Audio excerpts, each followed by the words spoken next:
사랑하는 성도 여러분, 오늘은 거룩한 성일 안식일입니다. 안식일에 성일에 복이 있으시기를 주의 이름으로 축복합니다. 자, 오늘 본문 말씀 8장 1절 이하로 보면 예수 그리스도의 계시를 우리들에게 알려주고 있는데요. 히브리서 기자는 자 1절 다 같이 한번 보십시다. 합독합니다. 지금 우리가 하나님 말에 요점은 그럽니다. 요점은 지금까지 한 말의 총정리를 이야기를 하죠. 그동안 히브리서 기자가 7장까지 이제 그리스도의 복음의 계시를 이렇게 잘 구약에 감추었던 계시를 풀어주셨어요. 그리고 이제 정리합니다. 지금까지 우리가 한 말의 요점, 핵심은 총정리는 이러하다 그러면서 6절까지 총 5가지 예수 그리스도의 계시의 비밀을 이렇게 요점을 풀어주고 있습니다. 자, 첫 번째 대제사장이 그랬습니다. 그러니까 예수 그리스도는 어떤 분이신가? 첫 번째는 대제사장이 되시는 예수 그리스도이시다라고 이제 요점으로 정리해요. 자, 구약의 대제사장, 이 용어 자체가 구약적 용어죠. 구약의 대제사장이라 그러면 그 사역에 있어서 두 가지 펑션이 있습니다. 첫 번째는 하나님과 인간 사이의 예배의 중보자입니다. 구약의 제사장 없이 예배를 드릴 수가 없죠. 누군가가 중보자가 있어야 되는데, 그래서 예배의 중보자다. 예수 그리스도는 하나님과 사람 사이에 예배의 중보자다. 제사의 중보자다. 그래서 우리가 예배 드릴 때마다 주의 이름을 부르는 자는 무엇이 있을 것이다? 구원이 있을 것이다. 예수님 없는 예배는 있을 수가 없어요. 항상 우리 예배 때마다 예수님이 있어야 될 줄로 믿으시기를 주의 이름으로 축복합니다. 자, 두 번째, 그 다음 보시면 대제사장의 사역은 죄를 사하는 사역입니다. 인간과 사람의 근본적인 문제는 죄의 문제라 그랬죠. 그래서 이 죄 문제를 해결해야 되는데 이것을 예배를 통해서 이거를 중재하는 사람이 누구다? 대제사장이시다. 인류의 죄를 중보하시고 또 예배를 주관하시는 분은 예수 그리스도이심을 지금 히브리서 사도가 복음을 전하고 있습니다. 사랑하는 성도 여러분, 예배 때마다 항상 여러분의 가슴 속에 예수 그리스도가 계시기를 주의 이름으로 축복합니다. 자, 두 번째는 그 다음 보시면 우리에게 있다는 것이라 그랬습니다. 우리에게 있다는 것이라, 이 말은 우리에게 있는 대제사장을 말씀하세요. 역사적으로 예수님이 인카네이션 하셔서 성육신 하셔서 그래서 그분의 이름을 임마누엘이라고 말하잖아요. 하나님이 우리와 함께 계시다 함이라. 그리고 주님은 부활승천하셨지만 믿는 자들에게 성령을 내주하게 하셔서 성령이 영원히 우리와 함께 하시고 또 우리를 생각나게 하시고 우리를 또 깨닫게 하시고 또 우리를 세상을 잘 분별하게 하시고 그까지 성도의 정체성 잃지 않고 사명 따라 살아가게 하시는 분이 바로 성령 하나님이시죠. 그리고 우리는 이 땅에 그렇게 살아가다가 이제 하늘나라에 가면 또 영원히 계시는 예수 그리스도와 함께 또 왕노릇 할 줄로 믿으시기를 바랍니다. 세 번째 보면 그는 하늘에서 지극히 크신 그랬습니다. 이는 하늘에서 이는 성천하신 예수 그리스도이심을 부활하셔서 성천하신 분. 근데 예수님의 부활은 부활의 첫 열매가 되시죠. 첫 열매는 두 번째도 있다는 거죠. 첫 열매는 예수 그리스도시고 두 번째는 이제 바로 우리 성도들을 말씀하고 있는 줄로 믿습니다. 좀 더 정확하게 말하면 바울의 설명에 따르면 고린도전서 15장에 예수님이 첫째 부활의 열매고 둘째는 주 안에서 그동안 죽은 자들이 이제 둘째 부활을 하고 그 다음에 살아있는 자들이 또 이어서 부활의 순서를 우리들에게 말씀하고 있는데 여기 중요한 것은 부활의 바로 소망을 주시고 있음을 말씀하고 있습니다. 그리고 이제 그림지를 보시면 지극히 크신 이의 보좌 우편에 앉으셨다. 이것도 구약의 히브리적 종교적인 관용어인데요. 보좌에 앉으셨다. 이 말은 하나님이 심판주로 이제 심판하신다. 그래서 믿음으로 선한 일을 행하는 자들은 선한 상의 부활의 상급이 있을 것이고 또 불신으로 또 악한 일을 행하는 자는 영원토록 지옥에서 또 이렇게 불신의 심판이 있을 것임을 보좌에 앉으신 예수님의 심판에 대한 그런 사역을 말씀하시는데 여러분 믿음으로 신실하게 살아가시다가 언젠가 우리가 주님의 보좌 앞에 심판받으실 때 착하고 충성된 종아 잘하였도다. 너가 작은 일에 충성하였으니 이제 영원토록 큰 것에 상이 있을지로다. 그 음성을 들으시기를 주의 이름으로 축복합니다. 자, 그리고 이제 네 번째 예수 그리스도의 사역은 8장 2절입니다. 자, 다 같이 한번 합독합니다. 성소와 참 장막에서 섬기는 이시라. 이 장막은 주께서 세우신 것이요 사람이 세운 것이 아닙니다. 그랬습니다. 여기 보시면 성소와 참 장막 사이에 섬기시는 이시다. 이것도 구약적인 의미를 좀 알아야 되는데요. 여기 이제 참 장막은 지성소를 이야기합니다. 성소는 이제 장막 안에 있는 이제 사역을 말하죠. 이 말은 성소와 지성소 사역을 말해요. 대제사장의 사역은 이제 장막 성막이 있잖아요. 그 성막에 들어가면 그 안에 성소가 있습니다. 성소 안에는 이제 이게 들어가면 이제 오른쪽에는 진설병이 있고 왼쪽에는 금초대가 있고 마주 보는 편에는 이제 분향단이 있어요. 그래서 거기까지는 제사장이 들어갈 수가 있습니다. 그 제사장이 성소 사역에서 뭘 하느냐? 들어가면 일단 이제 진설병 떡을 교체를 합니다. 배가 고프면 안에서 진설병을 떡을 먹어도 돼요. 제사장도 사람이니까 사역하다 보면 그 진설병 12가지 떡은 이스라엘의 12지파를 상징하죠. 그리고 왼쪽에는 이제 메노라 금초대 저게 있습니다. 거기는 올리브 기름을 채워서 불이 꺼지지 않도록 그 불을 성소 안에 불은 24시간 계속 타올라야 돼요. 그리고 지성소와 성소 사이의 휘장 앞에 있는 분향단에 불이 꺼지지 않도록 그 연기가 계속 올라가도록 그것을 관리하는 게 소위 제사장의 성소 사역이라 그럽니다. 그리고 이제 성소와 지성소 사이에 휘장이 쫙 가려져 있죠. 그거를 유일하게 들어갈 수 있는 사람은 대제사장입니다. 이건 대제사장만 들어갈 수가 있어요. 그래서 이 성소와 지성소 사역을 이것을 두 가지를 다 하시는 분이 누구다? 예수 그리스도시다. 예수 그리스도는 바로 이제 지성소와 성소 사역을 하신 분이 이제 예수 그리스도이심을 오늘 8장 2절에 말씀하고 있습니다. 자, 그러고 나서 이제 흐름들을 보시면 이 장막은 주께서 세우신 것이요 사람이 세운 것이 아니라 그랬습니다. 땅의 장막은 사람이 세웠습니다. 모세가 세우고 또 솔로몬 성전도 솔로몬이 또 일꾼을 통해서 함께 세운 것이죠. 그런데 이 땅의 장막은 사람이 세우죠. 교회도 사람이 세우잖아요. 성도들이 또 목회자들이 또 성전을 건축하고 그렇게 해서 이 땅에 교회들이 세워주지만 하늘의 성전은 사람이 세울 수도 없고 이 하늘 성전은 누가 세우신 것이다? 예수 그리스도 삼위 되신 하나님이 세우셨음을 증거하고 있습니다. 자, 그래서 우리는 이 땅에 여러분 교회 들어오실 때마다 하늘에 있는 것의 모형과 그림자로 보시고 교회 오실 때마다 하늘 성전에 들어가는 믿음으로 그렇게 들어오시기를 주의 이름으로 축복합니다. 자, 8장 3절입니다. 8장 3절 다 같이 합독하십니다. 대제사장마다 예물과 제사 드림을 위하여 세운 자니 그러므로 그도 무엇인가 드릴 것을 알지니라. 자, 이 말씀은 자, 대제사장으로 직임을 받았습니다. 대제사장의 사역은 크게 두 가지라 그랬죠. 제사를 드리는 중보자, 그리고 죄를 사하는. 그 제사는 제물이 있어야 되죠. 죄의 사건 사망이니까. 그래서 누군가가 죄값으로 죽어줘야 그 죄가 속죄가 되잖아요. 그리고 대제사장도 하나님께 사람과 하나님 사이에 제사를 드리기 위해서는 속죄 제물이 필요한 거죠. 그래서 그 제사와 제물, 예물이 필요하다라는 거예요. 그게 다시 한번 8장 3절 보십시다. 대제사장마다 땅에 있는 제사장은 누구든지 다 예물, 제물을 제사 때 제물을 이야기하죠. 왜? 그 제물이 나를 대신해서 죽어주는 제물이기 때문에 그 죄 때문에 내가 죽어야 되는데, 내가 지옥 가야 되는데, 내가 정죄를 받아야 되는데, 그래서 그 사람 형편에 맞게 좀 여유가 있는 사람은 소나 양을 가지고 오고 여유가 없는 사람은 비둘기를 가져와도 돼요.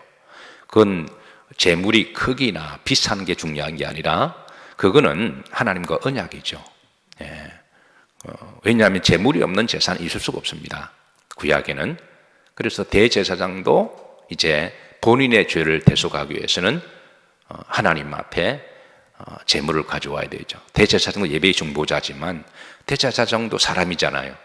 그러니까 자기도 하나님 앞에 죄인이니까, 가령 목사 같은 경우 목사의 사명이 있다면 성도님과 하나님 사이 예배를 집도하는 자잖아요. 그거를 잘하는 것이 목사의 사명입니다. 그러나 그 제사를 집도하는 것만 가지고는 안 됩니다. 왜냐하면 목사도 죄인이기 때문에 나와 하나님과의 관계를 하나님 앞에, 나도 하나님 앞에 이렇게 또 제사도 드려야 되고 저도 하나님 앞에 예물을 드려야 되는 거죠. 그래서 대제사장마다 이 땅에 세운 이제 대제사장마다 하나님 앞에 또 개인적인 제사와 개인적인 예물을 드려야 한다라는 말씀이 바로 그 말이죠. 그래서 이 말씀은 8장 4절입니다. 예수님께서 만일 땅에 계시더라면 제사장이 되지 아니하셨을 것이니 이는 율법에 따라 무엇을 예물을 드리는 제사장이 있습니다 그랬습니다. 그러니까 이 말씀은 3절과 4절의 연결상인데요. 다시 3절 음절을 보시면 그도 무언가 드릴 것이 있어야 할지니라, 땅에 있는 대제사장의 사역을 이야기하고 있습니다. 그래서 땅에 있는 대제사장도 두 가지 기능이라 그랬습니다. 제사의 중보자, 그리고 제사를 드리려면 하나님께 뭐가 있어야 되죠? 제물. 그 제물이 내 죄를 대속하기 때문에 제물 없는 제사는 있을 수가 없어서, 그러니까 뭔가를 드려야 된다라는 거예요. 뭔가를 드려야 된다. 뭔가를, 그게 소나 양이든 그게 비둘기든 뭔가 하나님 앞에 드려야 된다. 이게 구약의 8장 4절에 보면 율법을 따라 예물을 드리는 제사장이 있음이라 라는 그런 말씀이시죠. 자, 그런데 예수 그리스도는 제사장마다 뭔가 드려야 돼요. 제사장마다 그 소나 양, 어떻습니까? 여러분은 예배를 드릴 때 하나님 앞에 소로 제물로 드리고 양을 제물로 드리는 것은 보기에 따라 큰 금액이라 말할 수 있잖아요. 염소 한 마리야, 비둘기 한 마리야 얼마든지 시장 가서 사서 드릴 수 있지만, 근데 소 한 마리, 양 한 마리는 그건 엄청난 큰 금액이거든요. 그런데 이렇게 보십시다.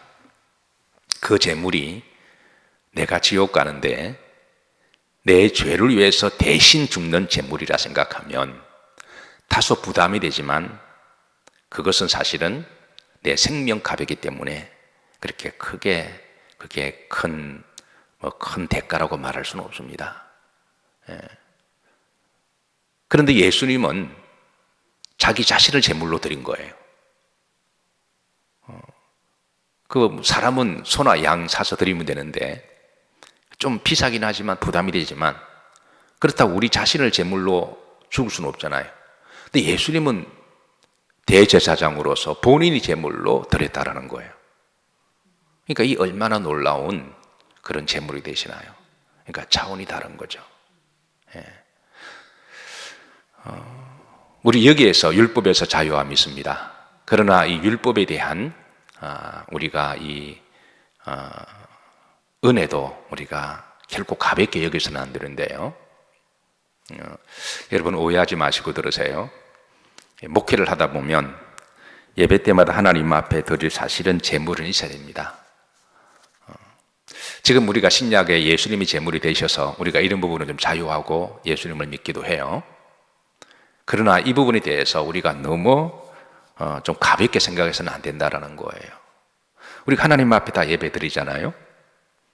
그 예배 드리는, 그리고 예배에 제물이 있어야 되잖아요. 원래는 우리 몸을 소나 양이 되어서 드려야 되는데 우리 몸을 대신 하나님 앞에 목숨을 드릴 수가 없으니까 하나님은 대신에 이제 제물을 가져오라 그랬는데, 지금 구약처럼 소나 양이나 가져올 수는 없으니까 각자 믿음에 따라 이제 각자 믿음 하나님 앞에 예물을 드리는 거예요. 자, 목회를 하다 보니까 어느 날 강단에 아무것도 올라와 있지 않습니다. 근데 제 마음속에 하나님 앞에 너무 죄송스러운 거예요. 하나님 앞에 예배를 드리는데 이게 물론 율법에서 우리가 자유하기는 하지만 그렇다고 너무 자유해서 우리가 너무 또 가볍게 생각해서는 안 되잖아요. 그렇다고 예물 드리는 게 율법이 돼서는 안 됩니다. 여러분 잘 들으셔야 돼요. 이건 나와 하나님과의 신앙의 관계입니다. 그래서 목회자로서 우리는 구약에 하나님 앞에 예배 드릴 때마다 제물을 가져왔는데 신약에 와서 예수님 때문에 너무 우리가 쉽게 예배를 드리는 게 아닌가, 이게 왠지 모르는 제 마음에 영적인 부담이 되어 왔습니다. 그래서 새벽에 혼자 기도 끙끙 앓고 기도하는데요, 새벽에 성령께 제 마음에 감동을 주시기를 그러면 너가 드리면 되지 않냐라고 하는 음성이 들려왔습니다. 그래서 그 다음부터 하나님께 기도하고 예물을 드릴 때마다 항상 제가 예물을 드립니다. 물론 목사가 일주일에 예배를 많이 드리죠. 그 인간적으로 계산하면 이제 일주일에 10번 드리면 뭐 제가 개척할 때는 12번도 드렸으니까 그러면 10번을 드리든 8, 9번을 드리든 간에 예배 때마다 예물을 드리는 것은 목사에게 사실 부담이 될 수가 있습니다. 그런데 이것은 사실은 저는 개인적으로 하나님 앞에 드림이 그 위로부터 제가 예배 때마다 예물을 드리는데요, 그래 성도들이 만에 하나 안 드리더라도 하나님께 누군가 예물을 드리니까 제 마음에 자유함이 있는 거예요. 그러면서 제가 그 복음을 아니까 하나님께 예물 드리는 게 전혀 아까운 게 아니라 기쁨으로 감사함으로 드립니다. 하나님 앞에 들을 수 있다고 하는 게, 없으면 또 못 드리잖아요.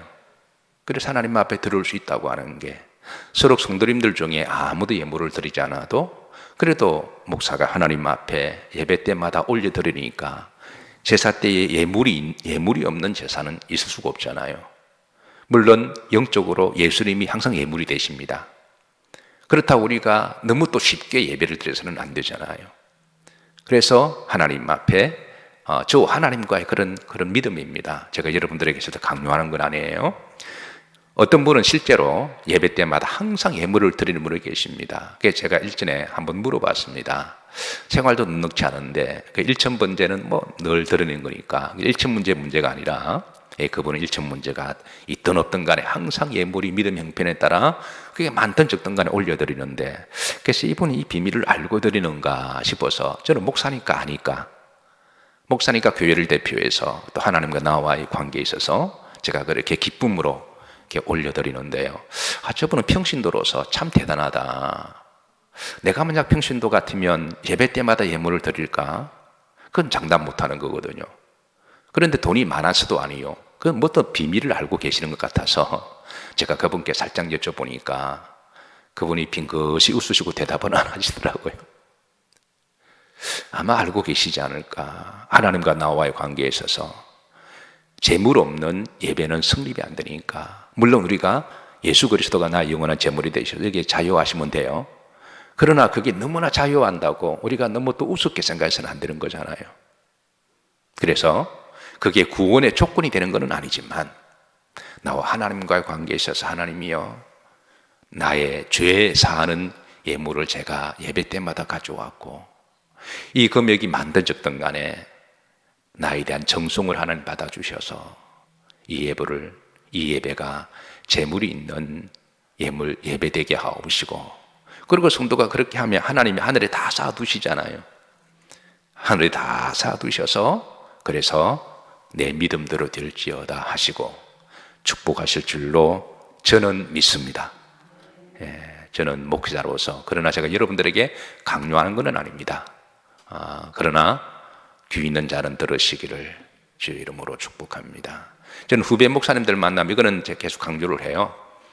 제가 또 서울 남년에 목사 안수주는 심사 논문 주임 교수이기 때문에 또 이렇게 후배들 만나면 우리가 하나님 앞에 예배를 드리는 사람이 아니냐, 그렇다면 성도들은 몰라서 못한다고 한다면 우리 목사들은 하나님 앞에 예배 드릴 때마다 물질이 만드셨던 간에 재단에 재물이 끊어지면 안 되고 하나님 앞에 각자 드렸으면 좋겠다. 그러면 그걸 보시는 분은 결국 하나님이시고, 또 하나님이 보시고 또 재물을 드릴 만한 은혜도 주시고, 또 하나님이 또 없으면 우리가 못 드리는 거잖아요. 하나님이 또 할 수 있도록 또 물질의 복도 주실 것이다. 제가 그렇게 이렇게 이제 가르침을 하긴 하는데 그것도 그 후배들의 믿음의 분량이죠. 자, 그래서 이게 이제 3절, 4절 말씀은 바로 그런 말씀, 제사장이라고 할지라도 드리는 예물이 있어야 된다. 그런데 예수님은 자신을 예물로 드렸다. 이게 사실은 비교가 안 되는 거죠. 질적으로 비교가 안 되는 거죠. 자, 5절입니다. 5절 다 같이 넘어갑니다. 그들이 섬기는 것은 하늘에 있는 것은 모형과 그림자라 모세가 장막을 죄할 때에 지시하신 어둠과 같은 이르시되 삼가 모든 것 산에서 내게 보이던 본을 따라 지으라 하셨느니라. 저는 이 말씀을 너무너무 좋아합니다. 그들이 섬기는 것 하늘에 있는 것은 모형과 그림자라. 이 말씀은 하나님이 광야에 모세에게 성막을 지으라 할 때에 주신 말씀이거든요. 그러니까 하나님이 모세에게 성막을 지어라, 광야에서, 이 땅에서. 그게 이제 본절에 세 가지 계시를 하는데요. 두 번째는 모세가 장막을 지으라 할 때에 지시하신 무덤과 같아. 모세가 지멋대로 막 설계도 만들어 지은 게 아닙니다. 그건 하늘에서 하나님이 지시하셨다라는 거예요. 세 번째 보면 삼가 모든 것을 사는 내게 보이던 뭘 따라? 본을 따라. 본이면 본은 그림자잖아요. 우리가 본 뜬다 그러면 실체가 있잖아요. 그러니까 이 땅의 성전은 하늘에 있는 것의 그림자다. 진짜 본 모형은 하늘에 있다. 출애굽기 25장 9절 보십시다. 이게 보면 이게 이제 이 말씀과 히브리서 말씀과 짝을 이루는 말씀이에요. 자, 합독합니다. 물은 내가 내게 보이는 모양대로 장막을 짓고 기구들도 그 모양을 따라 지을지니라. 그 다음에 40절에 보면 너는 삼가 이 산에서 내게 보이던 무엇대로? 양식대로. 30절에 너는 산에서 보이는 양식대로 뭘 세울지라? 성막을. 그러니까 성막을 지을 때 하나님이 계속해서 강조하시기를 너 마음대로 짓지 마라. 하나님이 지시하시던 어떤 설계도를 주셨는데 그 설계도 하늘에 있는 것의 모형과 하늘에 있는 양식의 그림자라는 거예요. 저는 제가 목회 초창기 때 성막 강의를 한 적이 있습니다. 출애굽기 25장부터 40장까지인데요. 한 6개월 동안에 주일 저녁마다 강의를 했습니다. 성막을 그냥 이렇게 성도들에게 다 함께 풀면서 은혜를 나누는데요. 제가 이 말씀을 통해서 히브리서 말씀을 얼마나 은혜 받았는지 모릅니다. 그 전까지만 하더라도 제가 성막의 비밀을 잘 알지를 못했습니다. 그런데 그 이후로부터 이 출애굽기 성막이 이렇게 하늘에 있는 것은 모형과 그림자구나. 모세가 지멋대로 지은 게 아니라 하나님이 지을 때에 지으라 지시하시고 삼가 모든 하늘의 본을 따라 지어라. 그래서 사랑하는 성도 여러분, 이 땅에 우리가 교회에 들어오실 때마다 우리는 천국 성전을 사모하고 들어오셔야 되죠. 왜? 이 땅의 모든 교회는 하늘에 있는 것이 그림자니까. 그 교회에 들어오실 때마다 마치 언젠가 우리가 천국에 들어가는 그 믿음으로 들어오시라는 것입니다. 그래서 성도는 성전의 복이 있어야 됩니다. 우리는 이 땅에 예배 때마다 하나님 앞에 들어오다가 그리고 때가 되면 우리가 하늘나라 들어가는 것이죠. 얼마나 놀라운 복음이 아닌지를 모릅니다. 자, 마지막입니다. 8장 줄에 보면 예수 그리스도의 이제 계시는 더 좋은 직분, 더 좋은 약속, 더 좋은 언약의 중보자임을 그렇게 알려주시는데요. 6절 다 같이 합독하십니다. 그러나 이제 그는 더 아름다운 직분을 얻으셨으니 그는 더 좋은 약속으로 세우신 더 좋은 언약의 중보자시라. 이게 더 좋다라는 말이 3번 나와요. 제가 가끔 말씀드리지만 히브리 문법의 구조는 원급, 비교급, 최상급이 아니라 원급과 최상급이라 말씀했습니다. 영어나 우리 문법은 원급, 비교급, 최상급 세 가지를 비교하지만 히브리 문법은 원급과 최상급밖에 없어요. 그런데 이것을 이제 헬라말로 번역하는 과정과 영어로 번역하는 중에 비교급으로 번역한 부분이 좀 아쉬운 부분이 있습니다.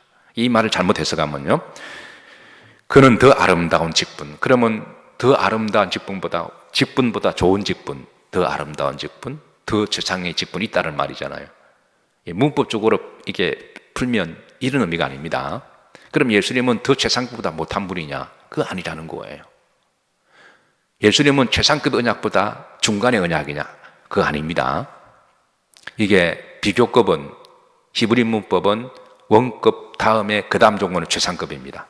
그러니까 예수 그리스도는 가장 아름다운 이 땅의 대제사장 직분은 좋은 직분입니다.